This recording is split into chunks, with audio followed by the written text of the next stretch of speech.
안녕하세요. 얼마 전 기가 막힌 일로 이혼하고 이렇게 글을 쓰게 된 30대 후반의 돌싱이에요.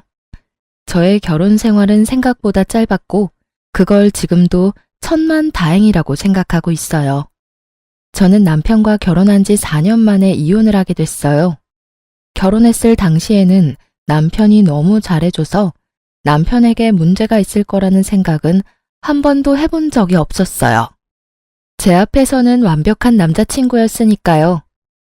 한 번쯤 의심해봤다면, 아니, 남편의 폰이라도 한번 열어봤다면 저에게 이런 일은 일어나지 않았을지도 모르죠. 저는 남편을 의심해 본 적이 한 번도 없거든요. 남편 폰을 열어서 확인한 적도 없었어요. 사랑이란 신뢰와 믿음만으로 유지되는 거라고 믿는 순진한, 아니, 바보 같은 사람이었던 거죠. 저와 남편의 결혼이 순탄했을 것 같지만 의외로 우리의 결혼은 생각보다 험난했었어요. 저는 그리 내세울 만한 직업을 가진 것도 아니었고 집안이 빵빵한 것도 아니었거든요. 시댁은 시부가 사업을 해서 돈도 많았고 특히 시모가 교육자 집안이라 그런지 굉장히 보수적인 분들이어서 예의범절, 가문 이런 걸 따지셨거든요. 그런 분들에게 평범하게 자란 제가 마음에 들 리가 없었죠. 당시에는 저도 남편을 무척 사랑했으니 결혼을 포기하고 싶지 않았어요. 그때 시모가 마지막으로 묻더군요. 너 우리 집안의 제사가 얼마나 있는지 알긴 하니? 제사만 1년에 13개야. 그리고 집에 행사 있을 때마다 와서 네가 거들어야 하고 걔가 우리 집 장손이라서 너는 맏며느리가 되는 거야. 그 정도는 당연하게 해야 되는 일이고 할 수 있겠어? 솔직히 저희 집에서도 제사는 지냈었고 바쁜 어머니 때문에 제가 제사 준비한 적도 많았거든요. 또래보다는 그런 일에 익숙하다고 볼 수 있었으니 저도 그때는 자신감 넘치게 가능하다 말했었죠. 제 말에 시모가 한참을 절 뚫어져라 쳐다보더니 그러더군요. 좋다. 너랑 우리 아들 결혼시켜주마. 원래라면 합가를 해야 하는 상황이지만 아들이 분가를 그렇게 원하니 내가 분가할 수 있도록 해주마. 대신 제사 행사에 절대 빠지지 말고 참석해. 네가 못한다고 생각하면 나는 둘 가차없이 이혼시켜버릴 거야. 이때 느낀 감정은 마치 면접관을 앞에 둔 기분이었어요. 며느리 면접을 하면 이런 느낌일까요? 결국 저는 그렇게 시모의 요구에 알겠다고 답했고 그렇게 저와 남편은 결혼을 할 수 있게 됐어요. 그리고 시모는 분가를 하는 저희의 신혼집 전세금을 모두 빌려주셨어요. 그리고 행복한 결혼은 악몽의 시작이 되었죠. 시댁 재산은 생각보다 컸고 많았어요. 처음에 살짝 버벅대기는 했지만 그래도 한 달, 두 달이 흐르면서 본래 하던 게 있으니 어떻게든 맞춰갈 수 있게 됐어요. 처음 1년은 시모의 짜증 섞인 말만 들었어요. 넌 도대체 친정에서 배워온 게 뭐니? 어떻게 제대로 할 줄 아는 게 하나도 없어? 너희 부모님도 참 대단하시네. 이런 것도 모르는 애를 결혼시킬 배짱이 어딨어? 저의 실패나 서투름은 곧장 친정 부모님을 향한 모진말로 돌아왔고 그런 말을 듣지 않기 위해 정말 애 많이 썼어요. 2년 차에는 필사적이었던 만큼 더 잘해낼 수 있었어요. 그런데 그마저도 시모 마음에는 들지 않았나 봐요. 네가 들어온 지 2년이 되는데 여태껏 나한테 물어보면 어떡하니? 네가 알아서 해야 할 거 아니야. 그리고 언제까지 내가 준비를 다 해줘야 하니? 이제부터는 알아서 네가 준비도 하고 음식도 해야지. 맞는 말이라고 일리 있는 말이라고 생각은 했어요. 그런데 정말 버티지 못하겠다고 생각한 건 좋은 말 한마디 안 해주는 시모와 남편 때문이었어요. 노력은 어느새 당연한 게 되고 그 당연한 걸 조금이라도 못하게 되면 질책이 날아왔죠. 이 시기에 저는 채찍질만 당하는 말 같은 존재였어요. 언제까지 노력해야 하나, 언제쯤이면 며느리로 인정해줄까 하는 생각이 들었었죠.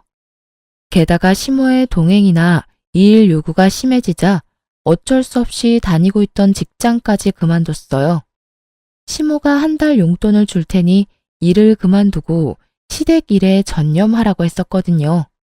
일을 하면서는 도저히 시모의 요구를 만족시킬 수 없어서 일을 그만뒀지만 마음속으로는 너무 아까웠어요.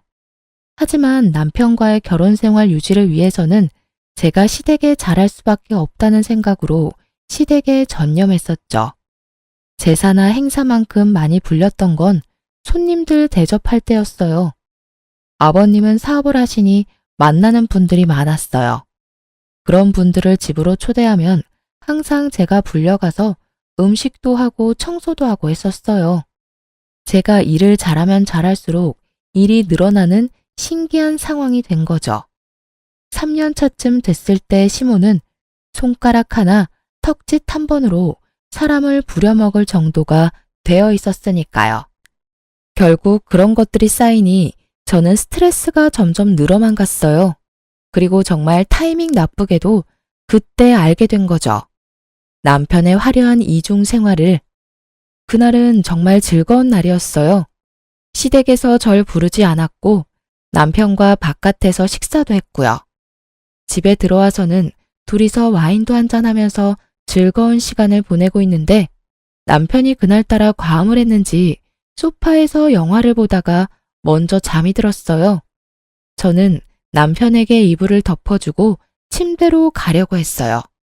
그런데 남편 손에서 스르륵 빠져나온 폰이 바닥에 소리를 내며 떨어지더군요. 그리고 그걸 주워든 저는 아무 생각 없이 남편의 폰을 열었어요. 남편은 한 번도 폰을 잠근 적이 없었거든요.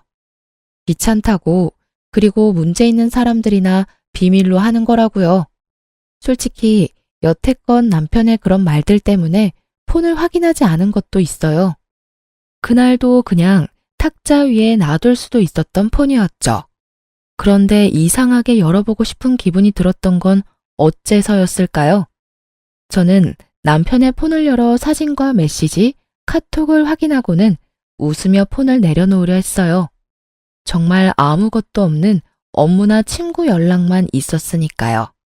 그나마 남편 덕분에 내가 이 힘든 시집살이를 견딘다고 생각하며 폰을 내려두려다가 순간 폴더 안에 있는 아주 작은 어플 하나에 눈이 갔어요. 그걸 누르지 말아야 했는데 그 안에는 남편이 만난 여자들이 몇 명이나 있더군요.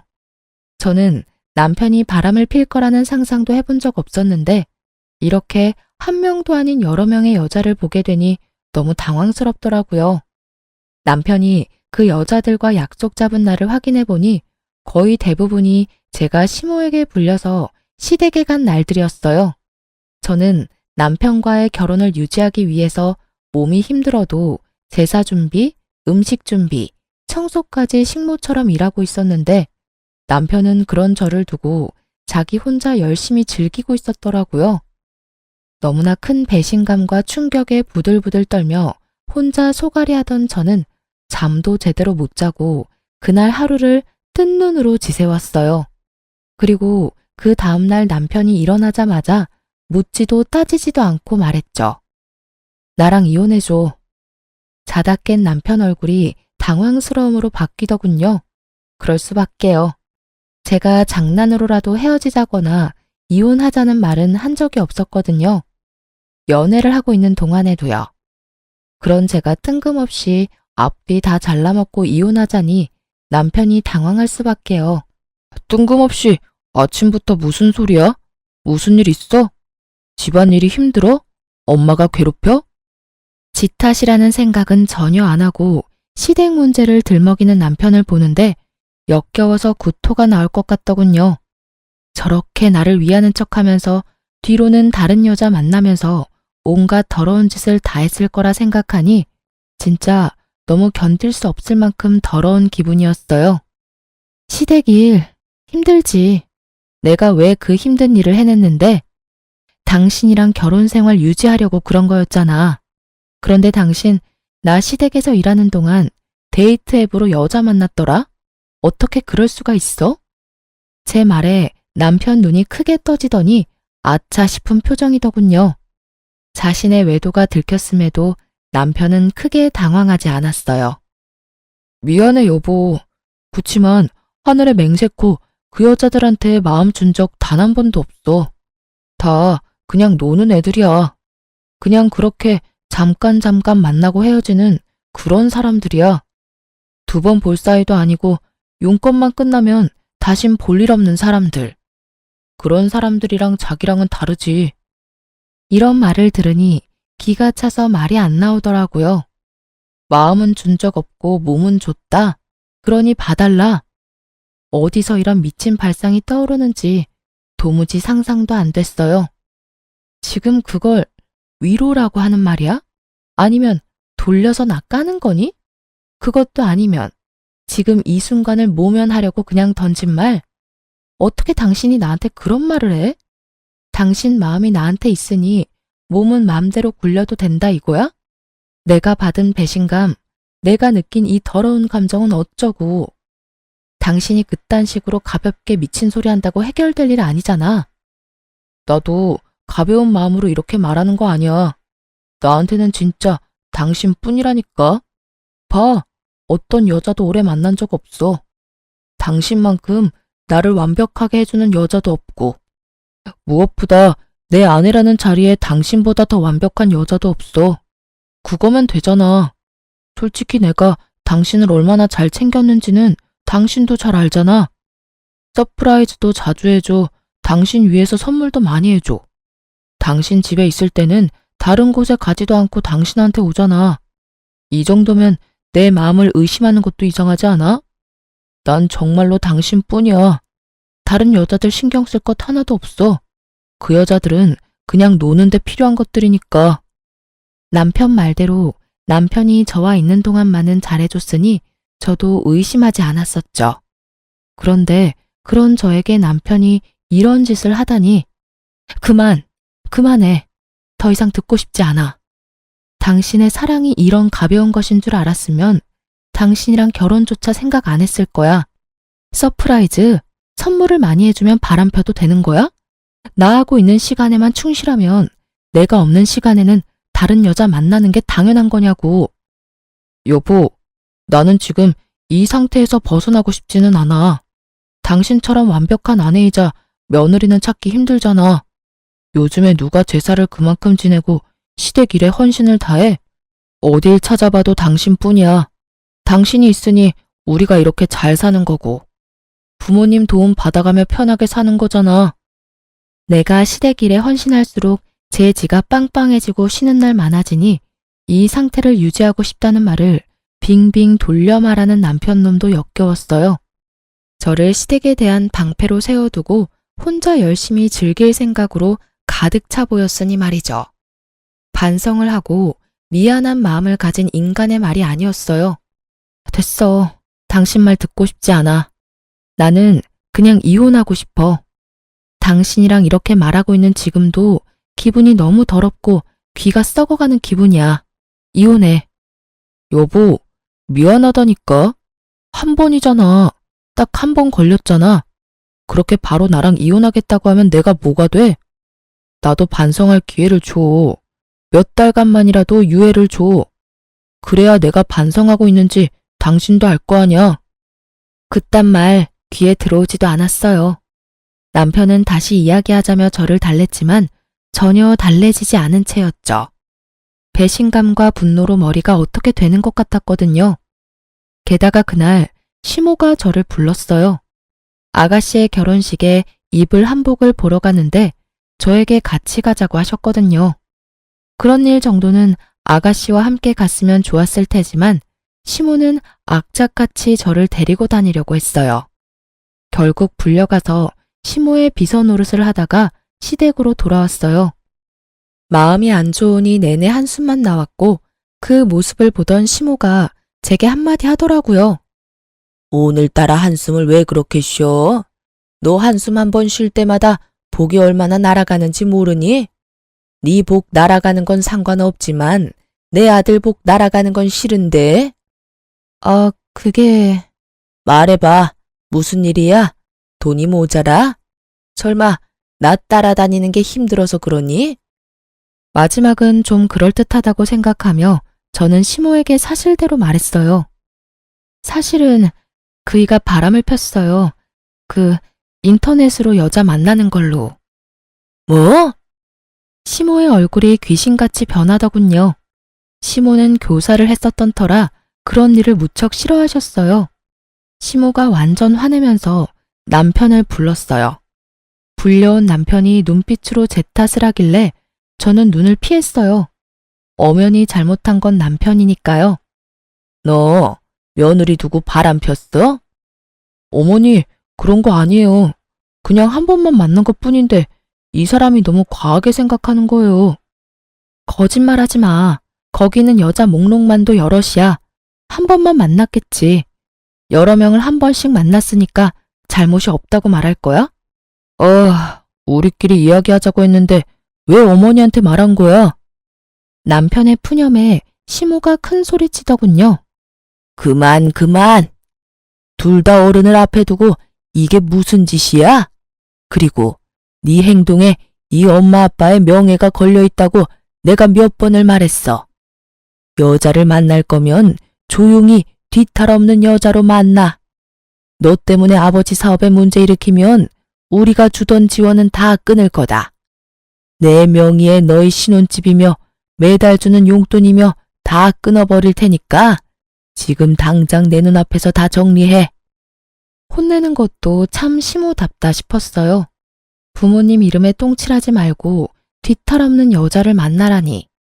이럴 땐 네가 잘못했고 용서를 구해라가 답이 아닌가요? 결국 남편은 제게 조금만 시간을 달라고 했죠. 자기가 변하지 않는 것 같으면 그때 이혼해 달라고요. 필사적인 남편의 말에 딱 한 번만 용서하기로 했어요. 그날 이후로 남편은 매일 저녁 제게 핸드폰 검사를 받고 설정에 들어가 어플 다운받은 모든 기록을 보여줬어요. 그렇게 이야기가 일단락 되어가고 있었어요. 정말로 남편은 바람을 피지 않았고 집과 회사, 시댁을 드나들며 제 눈앞에 있으려 노력했죠. 하지만 한 번 깨진 병은 붙인다 한들 원상복구되는 건 아니더라고요. 여전히 저는 남편에 대한 의심을 거두지 못했고 완벽한 남편의 모습에도 빈틈을 찾게 됐죠. 그렇게 3개월 정도 지난 어느 날 남편의 바람보다 더 큰 일이 생겼어요. 그날은 큰 제사를 끝낸 다음이었는데 시모가 저한테 앉으라며 할 말이 있다고 하더군요. 남편과 둘이 그 앞에 있으니 시모가 저에게 운을 떼더군요. 네 시아버지 1년 전에 다쳐서 병원 신세 진 거 기억하니? 네, 어머님. 고관절 골절로 입원하셨다가 지금은 집에 계시잖아요. 그래, 지금 집에서 지내는데 점점 몸이 좋아져야 할 사람이 점점 안 좋아지고 있어. 거동을 못하는 건 아니지만 거동을 할 때 도움이 많이 필요하지.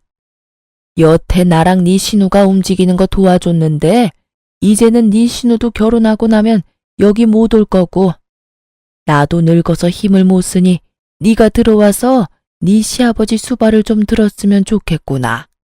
저는 너무 당황했어요. 갑작스러운 합가 이야기에다가 시부 수발까지 들라는 말에 정신이 없었죠. 솔직히 그 집안의 제사와 행사만 도맡아 해도 일이 힘들고 바쁜데 그 와중에 아픈 시부 수발까지 지금의 스트레스보다 몇 배나 더 힘들어질 게 불보듯 뻔했어요. 시모는 언제 어디서나 저의 행동과 말을 관찰하고 검사할 테고 남편은 남편대로 이 집에 들어오면 다시 밖으로 놔둘 게 분명했죠. 어머님, 아버님 상태가 안 좋아지신 거면 병원을 다시 가보셔야 되지 않을까요? 의료 지식도 없고 간병도 해본 적 없는 사람들이 하기에는 좀 어려울 것 같은데. 여태 잘 해왔다. 그러니까 걱정하지 말고 합가할 준비나 해. 당장이라도 드리고 싶지만 일단 네 신우가 결혼을 하고 나서 짐을 빼야 너희 짐이 들어올 수 있고 전세도 계약이 종료되려면 3, 4개월 남았으니 그때까지 준비해 놓으라고 미리 말하는 거다. 합가를 하던 하지 않던 나는 너희 신혼집 전세금은 뺄 거야. 이건 선택이 아니고 확정 사항이니 그렇게 알고 정리해라. 완전 통보였어요. 마치 해고를 하는 것처럼 칼처럼 자르는 말투였죠. 남편이 시모에게 말했어요. 갑자기 합가를 하자고 하면 어떡해요. 솔직히 합가하는 게 쉬운 일도 아니고 직장이랑 거리가 있어서 여기 들어오는 것도 쉬운 일 아니라고요. 차가 없으면 대중교통을 타고 다니면 되고 없으면 자전거라도 사서 끌고 다녀. 네 직장에서 우리 집까지 편도로 30분밖에 안 걸리잖아. 이 큰 도시에 살면서 출퇴근 왕복으로 1시간이면 오히려 짧은 시간 아니니? 어디서 말도 안 되는 말을 하고 있어. 너 그렇게 집에 들어오는 게 싫은 거야? 그런 게 아니라 거기에 이미 자리를 잡았는데 갑자기 들어오라니까 그런 거죠. 그럼 집에 들어가면 뭐 해줄 건데요? 남편은 벌써부터 합가하고 자기에게 떨어질 콩고물부터 생각하고 있더군요. 우리 신혼집 전세자금 좀 나눠줄 거예요? 너 하는 거 봐서 잘하면 주고 잘못하면 줬던 것도 뺏을 거다. 그리고 매달 지원하던 건 그대로 줄 거야. 너희는 더 좋은 거 아니니? 돈 내던 거 안 나가고 받는 돈은 그대로잖니. 그리고 우리 죽으면 이 집 너희한테 그대로 상속될 거고 도대체 왜 싫은 건지 모르겠구나. 시모의 말은 구구절절 맞았어요. 하지만 거기에는 중요한 게 빠져 있었죠. 그 집에 들어갔을 때 제게 주어질 일의 크기요. 지금보다 더 많은 일을 도맡을 것이 뻔했기에 저의 마음속으로는 거의 울고 있었어요. 아무리 봐도 이 상황을 타개할 방법이 없어 보였거든요. 그렇게 저는 시댁에서 나와 집으로 가며 생각에 잠겼어요. 이 일을 어찌해야 할까 남편과 상의해 볼까 싶었지만 남편은 이미 들어가기로 마음을 굳힌 듯 보였어요. 전세금이 탐나서 그랬겠죠. 저는 그날부터 어떻게 시모의 합가를 거절할까 하고 생각하기 시작했어요. 좋은 방법이 떠오르지 않던 그때 남편이 다시 다른 여자를 만나는 걸 목격했어요. 이번에는 공교롭게도 제가 직접 보게 된 거였죠. 남편과 밖에서 식사를 하고 남편은 약속이 있어서 그대로 시내에 있기로 했고 저는 집으로 돌아왔어요. 그런데 돌아오던 도중에 남편이 제 핸드백에 지갑을 넣어놓은 걸 깜빡해서 남편에게 갖다 주려고 다시 남편이 있던 곳으로 갔거든요. 그때 보게 됐어요. 상간녀를 말이죠. 두 사람이 팔짱 끼고 걸어가는데 한두 번 만난 느낌이 아니었어요. 저번처럼 일회성인가 싶었는데 전혀 아니었어요. 그 친밀감이 생각 이상이라서 제 쪽이 더 당황했어요. 설마 하며 사람을 시켜 그 여자에 대해 알아봤는데 남편은 제가 조사한 기간 동안 몇 번이나 그 여자를 만나더라고요. 결국 남편의 불륜을 알게 되니 정신이 번쩍 들더군요. 제가 시댁 일로 정신 못 차리고 휘둘리는 사이에 남편 놈은 또 저 몰래 사람을 만나는 거였어요. 그것도 이번에는 저번과는 다르게 여러 번을요. 시댁에 대한 스트레스, 남편에 대한 분노, 이런 것들이 뒤죽박죽 되기 시작하면서 저는 제대로 된 판단을 할 수 없을 정도였어요. 그 감정들이 저를 삼켜버린 것 같은 기분이 들었거든요. 상간녀의 전화번호를 알아내 그 여자에게 나오라고 만나서 이야기하자고 했어요. 그 여자도 순순히 저를 만나러 나왔어요. 당신 지금 만나고 있는 남자, 제 남편이에요. 모르시고 있는 것 같아서 알려드려요. 이대로 만나면 두 사람 불륜이고 당신 상간녀 되는 거예요. 제가 왜 헤어져요? 뭔가 착각하고 있는 것 같은데 그 사람 나 좋아서 만나는 거예요. 저도 그 사람 좋아서 만나는 거고요. 그러면 좋아하지 않는 사람은 정리해야 하는 게 맞는 거 아닌가요? 그렇지 않아도 그 사람이 와이프 곧 정리하겠다고 했어요.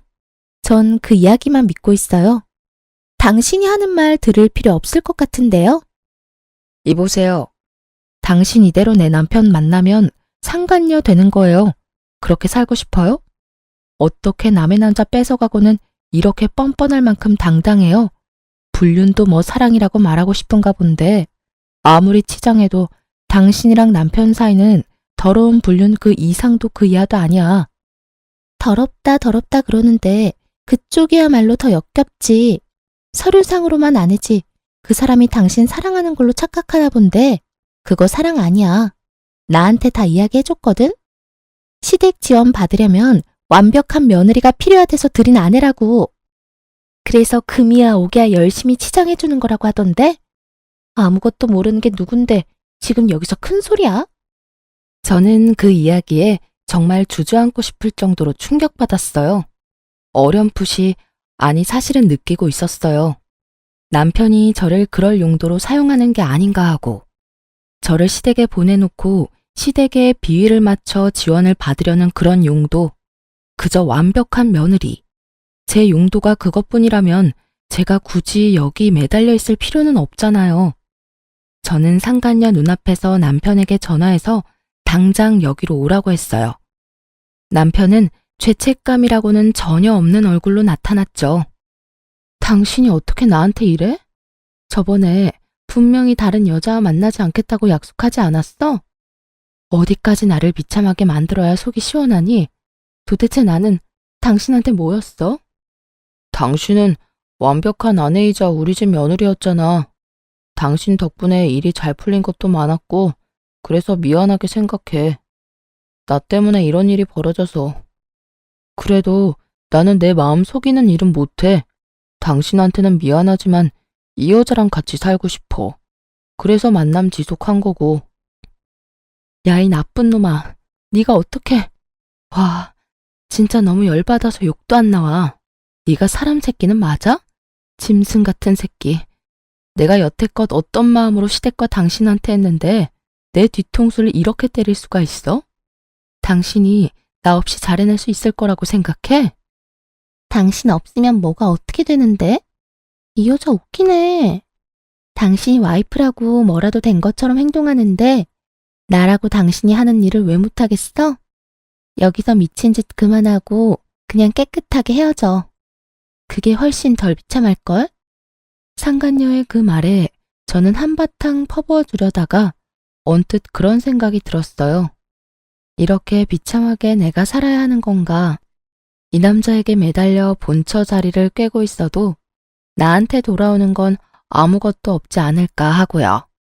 시모가 나를 마음에 두는 건 그저 내가 하는 일을 잘하는 식모라서 그렇고, 실제로는 나를 딸처럼 생각하는 건 아닐 거잖아요. 그런 사람을 위해서 내가 이 남자의 이런 여성 편력을 견디며 살아갈 수 있을까 하는 생각이 들었어요. 그러자 정신이 번쩍 들었어요. 이대로 이 남자를 내게 돌려놔도 내게 남아있는 건 합가해서 시집살이 당하며 남편의 바람을 손 놓고 바라보는 것뿐이잖아요. 저는 입을 닫았어요. 남편에게 아무런 질책의 말도 하지 않고 남편에게 말했죠. 알았어. 이혼해 줄게. 당신 같은 남자는 내 쪽에서 사양이야. 대신 시댁에는 비밀로 하고 이혼해. 이혼하는 순간까지 비밀 잘 지켜. 그리고 최대한 우리 이혼 빨리 해결되도록 협조해. 대신 상간녀 위자료 소송은 할 거야. 그렇게 알고 있어. 이건 다 당신 잘못으로 이혼하는 거니까 그 정도는 해줄 수 있지? 제 말에 상간녀와 남편은 환하게 웃으며 서로를 얼싸안으며 좋아하더군요. 소송을 한다는데도 좋아하는 걸 보니 위자료는 남편이 다 내줄 것 같더군요. 그나저나 상간녀의 그 꼴을 보아하니 상간녀는 모르는 것 같더라고요. 남편이 곧 시댁에 합가해야 한다는 사실과 시댁의 제사와 행사가 얼마나 많은지, 그리고 무엇보다 그 집에 귀신보다 독한 시어머니가 있다는 것을요. 저는 무표정으로 나왔어요. 그걸 알려줄 착한 마음 같은 건 없었으니까요. 나를 지옥에서 빼내어줄 소중한 사람인데 그런 이야기를 알려줄 필요가 있을까요? 지금의 행복을 만끽하도록 두는 게 좋겠죠. 다음에 있을 지옥이 그래야 더 고통스러울 테니까요. 그런 생각을 하고도 흠칫 놀랐어요. 그렇지만 남편의 불륜으로 이혼하는 여자들은 거의 대부분이 이런 마음일 거예요. 저만 그런 게 아니란 걸 알고서는 마음이 도리어 편해졌죠. 게다가 처음에는 정말 화가 나고 열이 받아서 온몸이 부들거리고 정신이 나갈 만큼 분노로 가득했는데 시간이 좀 지나고 객관적으로 제 상황을 바라보게 되니 딱히 이혼이 나쁜 것만은 아니었더라고요. 남편의 불륜으로 비참해진 마음은 이혼을 함과 동시에 너무도 편안해졌으니까요. 게다가 시댁에 신경 쓰지 않아도 된다는 건 너무나 다행스럽고 행복한 미래였죠. 그리고 이혼 숙려 기간 동안 저는 아주 바쁘게 살았어요. 시댁에는 숨겨야 했기에 이혼이 완벽하게 되기 전까지는 어쨌든 시댁 일을 도와야 했거든요. 게다가 합가를 위한, 아니 상간녀의 시댁 합가 때문에 제 짐들은 미리 빼둬야 해서 바빴어요. 그러면서 직장의 취직이 확정되었고 드디어 법적으로도 서류상으로도 완벽하게 이혼이 되었어요. 싱글이 된 첫날 저는 이미 빼둔 짐을 미리 구해놓은 전셋집에 옮겨두고 자유를 즐기고 있었어요. 사실 이혼이 완료된 날 다음 날은 시댁 제사가 있는 날이었어요. 이혼을 했으니 갈 필요도 없어 새로 구한 집에서 혼자 뒹굴거리고 있었죠. 그런데 시모에게서 전화가 왔더군요. 너 대체 어디야? 도대체 이게 다 무슨 일이고? 지금 당장 우리 집으로 와. 여기 지금 네 남편 애인 데리고 와 있어. 나한테 설명해. 어머님, 죄송한데 이미 저희 이혼해서 남이에요. 이야기 들으실 거면 아드님한테 들으시는 게 낫지 않을까요? 뭐? 이혼을 했다고? 이혼에도 숙려기간이라는 게 있잖아. 너희 그거 아니니? 그 기간도 이미 다 끝나서 저희 진짜 서류상으로도 남남이에요. 그러니까. 아이고, 이게 다 무슨 일이야? 너 지금 당장 우리 집에 와. 와서 설명해. 사실 안 가도 문제는 없었어요. 이제 남이잖아요. 그런데 시모의 모습을 보니 상간녀와 전 남편의 반응이 너무나 신경 쓰이더라고요. 도대체 뭘 어떻게 했길래 시모가 저한테 오라고 전화를 했을까 싶었죠. 그래서 시댁으로 갔어요. 집안에는 상간녀와 전 남편이 가지런히 시모 앞에서 무릎을 꿇고 앉아 있더군요. 시모는 저를 보더니 턱짓으로 들어와 앉으라고 시키더군요. 전 남편 옆에 앉았더니 시모가 물었어요. 너희 왜 이혼했어? 저 남편이 이 여자랑 바람이 났는데 저한테 이혼해달라고 하더라고요. 그 여자 너무 좋아한대요. 게다가 이 여자도 저한테 이혼해달라고 요구했고요. 넌 본처잖니? 그런 애가 그렇게 쉽게 이혼을 해주면 어떡해? 어머님, 이 사람이 좋다고 하는데 제가 막을 수 있을 리가 없잖아요. 그리고 저는 사랑 없는 결혼은 못해요. 제가 결혼할 때도 말씀드렸지만 저는 저 사람이 절 사랑하는 동안에는 뭐든 할 수 있다고 했잖아요. 그런데 절 사랑하지 않는다니 제가 무슨 할 말이 있겠어요? 본처가 다 뭔데요? 그렇게 자존심 세우고 앉아있으면서 두 사람 하하호호 즐거워요, 사랑해요 하는 거 보고 있으라고요? 그렇게 살면서 제 정신이 망가지는 걸 가만두느니 그냥 지금 당장은 쪽팔려도 이혼하고 제 살 길 찾아가는 게 낫다고 생각했어요. 이혼이 너희 둘만 하는 거니? 예, 결혼을 할 때 양가 부모님이 함께 했으면 이혼을 할 때도 양가 부모님께 알려야 되는 거 아니야? 오늘이 제사인데 아무것도 모르는 무지렁이 한 마리가 들어와서는 집안을 이렇게 어지럽히고 있잖아. 너도 데려올 거면 일 잘하는 참한 여자를 데려왔어야 할 거 아니야. 넌 네 처가 여태껏 어떻게 일했는지 보고서도 저런 머리가 꽃받친 여자를 데려와? 어머니, 말씀 좀. 이 사람 저랑 재혼할 사람이에요. 그렇게 말씀하시면 저도 어머님이랑 같이 못 살아요. 네가 나랑 못 살면 어쩔 건데? 너 알고 있겠지만 네 신혼집 그거 내 명이야. 저번에도 약속했지만 나는 너희 합가하라고 분명히 이야기했어. 그런데 그 짧은 시간 동안 이런 짓을 꾸며? 시모의 분노에 전 남편도 어쩌지 못하고 있더군요. 상간녀 앞이라 꼴불견인 모습은 보이고 싶지 않은 듯했지만 시모의 말을 거스를 수는 없었어요. 그리고 거기 아가씨, 아들한테 들었는지 모르겠는데 지금 우리 집에 시집 오면 합가해서 이 집에서 어른 모시고 살아야 해. 우리 남편이 다치고 나서 후유증이 심해서 거동이 잘 안 되거든. 그러니까 시아버지 수발까지 들어야 하고 집에 제사는 1년에 13번 정도 있는 데다가 손님 오시면 음식 접대에 청소까지 다 해야 해. 너 할 수 있겠니? 할 수 있으면 아들이랑 결혼 허락해 줄게. 근데 하기로 했으면 일단 잘 해야 하는 건 알지? 난 일 못하는 사람은 용납 못해. 시모의 말에 상간녀 얼굴이 하얗게 질리며 전 남편에게 이야기하더군요. 난 그런 이야기 들은 적 없어. 설마 당신 나 속인 거야? 나는 당연히 그 집에서 우리 둘만 살 줄 알았어. 게다가 제사라니. 내가 이야기했잖아. 합가 이야기는 안 했지만 제사 지내는 거랑 시댁 일 돕는 건 저번에 너도 다 할 수 있다며? 전 와이프가 다 하던 건데 그걸 당신이 못할 리도 없고. 당신이라면 잘할 수 있을 것 같아서 별말 안 한 거라고. 그래, 제사나 음식은 내가 할 수 있다고 쳐. 근데 아픈 어른 수발까지 드는 건 나한테 말 없었잖아. 게다가 합가라니. 그 이야기가 제일 중요한데 하지도 않고. 난 절대 합가는 안 돼. 어머니, 이렇다는데 좀 봐주세요. 제사며 음식 돕는 건 다 할 수 있다잖아요. 저도 아직 합가는 하고 싶은 마음이 없고 솔직히 사람 쓰면 될 일을 어머니가 어거지로 하고 있으니까 이런 일이 벌어지는 거잖아요. 이 사람 생각해서라도 사람을 쓰던지 요양원을 보내는 게 맞잖아요. 저는 묘한 배신감에 휩싸였어요.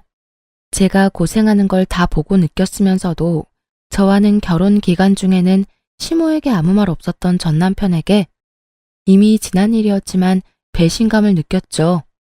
시모는 자신에게 대드는 전 남편을 보더니 무척 엄한 얼굴로 말했어요.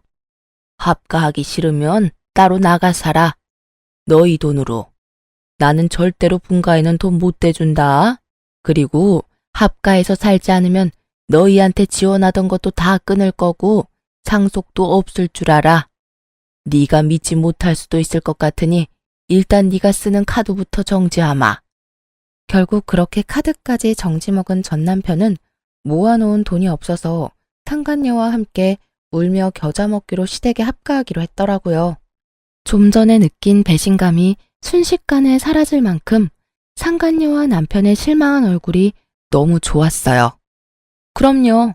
제 가슴에 못을 박고 자기들끼리만 좋은 건 불공평하잖아요.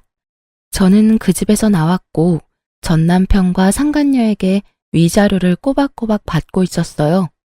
그리고 4개월쯤 지났나? 일하고 있는데 전 남편에게서 연락이 왔더군요. 전화를 안 받았더니 문자 카톡까지 남기고 다 무시했더니 결국은 친정어머니에게 연락하는 바람에 전 남편과 만났어요. 무슨 일로 나 보자고 했어? 난 당신하고 할 말 없어. 일도 바쁘고. 직장 구했어? 당연하지. 여태껏 당신네 집일 도와준답시고 일 안 한 거야. 그때는 돈도 받고 있었으니까 할 필요도 없었고. 그런데 무슨 일로 보자고 한 건데? 당신 혹시 나한테 돌아올 생각 없어? 여태껏 혼자잖아. 갑자기 이런 무슨 정신 나간 소리인가 싶어서 전 남편의 얼굴을 빤히 쳐다봤어요. 어디 아파? 왜 그런 무서운 소리를 해? 아니, 그 재혼한 여자는? 그 여자랑은 이혼했어. 이혼? 결혼한 지 얼마나 됐다고. 나 때문에 헤어진 건 아니야. 우리 본가랑 잘 안 맞아서 어머니 일 시키는 게 힘들었나 보더라고. 그래서 가만히 생각해보니 네가 참 힘들었겠다 싶기도 하고. 그런 마음 드니까 미안함과 동시에 내가 좀 더 잘해줬어야 했다는 후회도 들고 그렇더라고. 제대로 된 말을 하는 놈이 아닌데 수상했죠. 그래서 더 집요하게 물어봤어요. 헤어졌으면 다른 여자 찾으면 되잖아. 굳이 헤어진 전 부인을 찾는 거야? 당신이 우리 집 일 도맡아 했잖아. 그렇게 할 줄 아는 사람 없기도 하고. 우리 엄마 성미 맞춰줄 사람도 없고. 그리고 아직도 나는 너를 마음에 두고 있어. 그때 그 여자 때문에 모진 말 하긴 했지만 정말로 당신을 놓을 생각은 없었거든. 거짓말을 줄줄 읊으며 말하는 짐승 새끼를 보니 기가 막혔죠. 헤어져 달라고 난리칠 땐 언제고 이제 와서? 그리고 엄마도 당신이 돌아왔으면 하고 있고 제사도 줄이고 병수발도 안 들어도 된대. 당신이 돌아오기만 하면 다 원하는 대로 들어준대. 분가도 시켜주고. 나도 당신 말고 다른 데는 눈길도 안 줄게. 정말로 약속할게. 그 말을 믿어? 당신도 참 순진해. 그치? 어머님이 정말로 내가 원하는 대로 해주겠다고 해? 그럴 일 절대 없다는 데에 내 전 재산을 걸 수도 있어. 여태껏 시댁 재산으로 우리를 마음대로 부려오신 분이야. 이번에도 그 돈으로 우리를 부리려고 하겠지. 그리고 시댁 이야기 하기 전에 당신이 더 문제지. 여자 만나는 거 안 고쳐지잖아. 데이트 앱으로 여자 만나던 것도 상간녀 만나던 것도 안 하겠다며 약속해놓고 약속 무시한 채 만난 거잖아. 약속이라는 말의 무게가 너한테는 깃털처럼 가벼운 거 이미 다 알아. 그럼 나한테 약속이라는 말을 해? 내가 바보야? 멍청이야? 너 원하는 대로 다 해줄 것 같은 여자처럼 비춰지는 것도 이젠 지겹다. 앞으로 이런 말 할 거면 나한테 연락하지 마. 역겨우니까. 제 말에 전 남편은 화가 난 것 같더군요. 혼자 있는 게 외로워 보여서 구제해 주려고 했더니 뭐? 그러는 너는 뭐가 그렇게 잘났는데? 잘하는 거라고는 어른들 비위 맞추는 것밖에 없으면서. 너 같은 건 나도 싫어. 아, 엄마가 너 데려와야 지원해 준댔는데 이딴 식이면 나도 그런 거 필요 없어. 잘 됐네. 그게 당신 본심이었어? 내가 어른들 비위를 왜 맞췄는데 너랑 결혼해 보려고 악착같이 그랬던 내가 참 바보 등신이었지. 그리고 한 가지만 알려줄게. 넌 능력도 없는 놈이야. 야, 너 진짜 이딴 식으로 빈정거릴 거야? 그리고 누가 능력이 없대? 너 혹시 우리 엄마한테 연락받았어? 그 이야기 듣고 너 지금 나한테 능력 없다느니 그런 말 하는 거냐고. 갑자기 급발진 걸려 당황하는 전 남편을 보며 저는 의아했어요. 이놈이 왜 이렇게 민감하게 반응하나 싶었는데 나중에 그걸 알게 됐죠. 남편이 제게 왜 다시 돌아오라고 했는지를 시모에게 확실하게 듣게 되면서요. 전 남편이 화내고 간 날 저녁에 시모가 연락이 왔었거든요. 그래, 아들 만났니? 이야기는 잘했어? 어때? 다시 돌아올 생각 있어? 나도 양보 많이 하는 거야. 예전처럼 지내게 해줄 테니까 돌아와. 너도 이혼녀 되는 거 싫잖아. 그 이야기는 없던 걸로 하기로 했어요. 그 사람이 저한테 엄청 화내고 갔거든요. 능력이 없다는 말이 그렇게 싫었나 봐요. 뭐? 아무리 애가 발기부전이라도 그런 말을 하면 어떡하니? 넌 섬세함이라고는 눈 씻고 찾아봐도 없어. 안 그래도 그것 때문에 지금 애가 속상해서 난린데. 시모가 알려준 말에 저는 웃음이 튀어나올 뻔했어요. 그렇게 여자 좋아하는 나쁜 놈의 새끼가 발기부전으로 고생하고 있다니. 그래서 능력이 없다는 이야기에 그렇게 화를 크게 냈던 거였고요. 재혼했으니 재혼한 와이프한테 말하시면 되잖아요. 왜 굳이 저한테 돌아오라고 하시는지 모르겠네요. 걔는 안 되겠더라고. 요리도 못해, 청소도 못해, 시아버지 수발 들라고 했더니 아주 싫은 티를 팍팍 내더라. 내가 똥오줌을 갈라고 한 것도 아닌데 매번 인상 쓰고 인성이 안 됐어, 인성이. 그리고 내가 이렇게 생각해보니 너만큼 일 잘하는 애도 없더라. 제사며 행사며 다 따라와준 너 같은 애를 어디서 또 구해? 그 말을 듣는데 상간녀의 그 썩은 표정이 떠올라서 웃음이 나오는 걸 겨우 참았어요. 그러게, 상황을 잘 알고 유부남을 꼬셨어야죠. 하긴 어찌 보면 저한테는 귀인이긴 하죠. 그 일을 당할 뻔한 저를 자진해서 구해줬으니까요. 그렇죠. 제가 그렇게 열심히 한 건 남편이랑 결혼을 유지하기 위해서였는데 남편이 제가 싫다면 어쩔 수 없잖아요. 그러니까 어머님이 포기하세요. 그 사람은 이미 저한테서 마음 떴거든요. 아니야, 얘. 그런 말 마라. 우리 애 아직도 너 좋아해. 그런데 말을 못하는 것뿐이야. 자기 처지가 지금 그 모양이라. 그러니까요. 전 남편이 그 모양이면 더더욱 재결합은 어려울 것 같고요. 저도 애는 가지고 싶거든요. 저한테 말하는 것보다는 다른 며느리를 맞이하시는 게 더 나을 것 같네요. 하긴 남편 꼴이 그 모양이라 재혼이 가능하겠냐마는 시댁 재력이면 원하는 며느리 구하는 게 힘든 일은 아닐 테니까요. 그렇게 말하고 저는 시모의 전화를 끊어버렸어요. 그리고 나중에 전 남편이 상간녀와 헤어지게 된 진짜 이유를 알게 됐어요. 저에게 했던 거랑 똑같이 했더라고요. 시댁 일 하도록 만들어 놓고 본인은 나가서 또 데이트 앱으로 여자 만나고 돌아다녔더라고요. 그걸 그 상간녀가 알게 되고 여자가 빡 돌아서 전 남편에게 이혼을 요구했다고 하고요. 이래서 제 버릇 걔 못 준다는 말이 생겼나 봐요. 저한테 했던 거 그대로 상간녀에게 했으면서 이제 와서 또 저한테 돌아오겠다니. 돌아가기라도 하면 또 똑같은 짓거리 할 것 뻔히 하는데 제가 그 아수라장으로 제 발로 들어갈 리가 있겠냐고요. 제가 전 남편에 대한 사랑의 마음이 조금이라도 남아있었다면 모를까. 고운 정도 미운 정도 다 떨어져 버린 지금 저한테 뭘 바란 건지. 게다가 본인 몸 상태가 저 모양 저 꼴이 돼서 저한테 돌아오라 하는 건 미친놈이 아닌 이상 생각조차 않을 일이잖아요. 무릎을 꿇고 손이 발이 되도록 빌어도 받아줄 확률 0%인데 무슨 근거 없는 자신감으로 그런 말을 짓거린 건지 생각할수록 답 없는 놈이더라고요. 그 이후로 전 시모는 미련이 남는지 간간히 연락해왔지만 저는 모든 연락을 차단했고 더 이상 연락은 오지 않았어요. 그리고 전 남편은 더 꼴사납게 됐죠.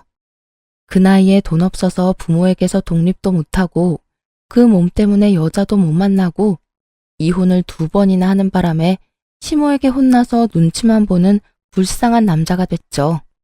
상간녀도 지금쯤 후회 열심히 하고 있을 거예요.